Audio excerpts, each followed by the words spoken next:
বিএনপির নাম ভাঙিয়ে কেউ পবিত্র ঈদুল আজহায় পরিবহনে চাঁদাবাজি ও সন্ত্রাস করলে তাকে ছাড় দেওয়া হবে না। ঢাকা ১৯ আসনে সংসদ সদস্য ডাক্তার দেওয়ান মোহাম্মদ সালাউদ্দিন বাবু শিল্পাঞ্চল আশুলিয়ার বাইপাইল বাসস্ট্যান্ডে বাংলাদেশ সড়ক পরিবহন শ্রমিক ফেডারেশনের অফিস উদ্বোধন শেষে তিনি এই মন্তব্য করেন।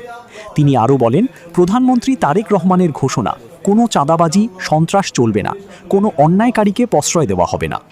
আশুলিয়া থানা সড়ক পরিবহন শ্রমিক ফেডারেশনের সাধারণ সম্পাদক মোহাম্মদ আবিদুর রহমান পাশার সঞ্চালনায় আজ সন্ধ্যায় আশুলিয়া থানা সড়ক পরিবহন শ্রমিক ফেডারেশনের উদ্যোগে বাইপাইল বাসস্ট্যান্ডে দোয়া ও মিলাদ মাহফিল অনুষ্ঠিত হয়।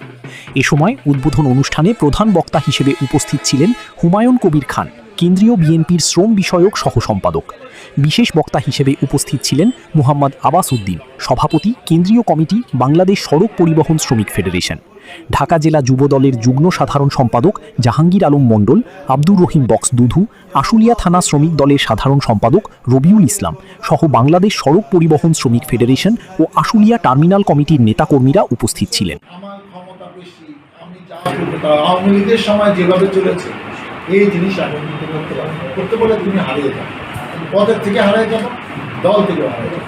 2 বছর কাছাকাছি আমরা পার করেছি এবং বর্তমানে যানজটের বিষয়, বাড়তি যে ভাড়াটা যা যাত্রী হয়রানি হয় উত্তরবঙ্গ যাওয়ার টাইমে, সেগুলো নিয়ে আমাদেরকে নেতাকর্মীরা পরামর্শ দিয়েছেন।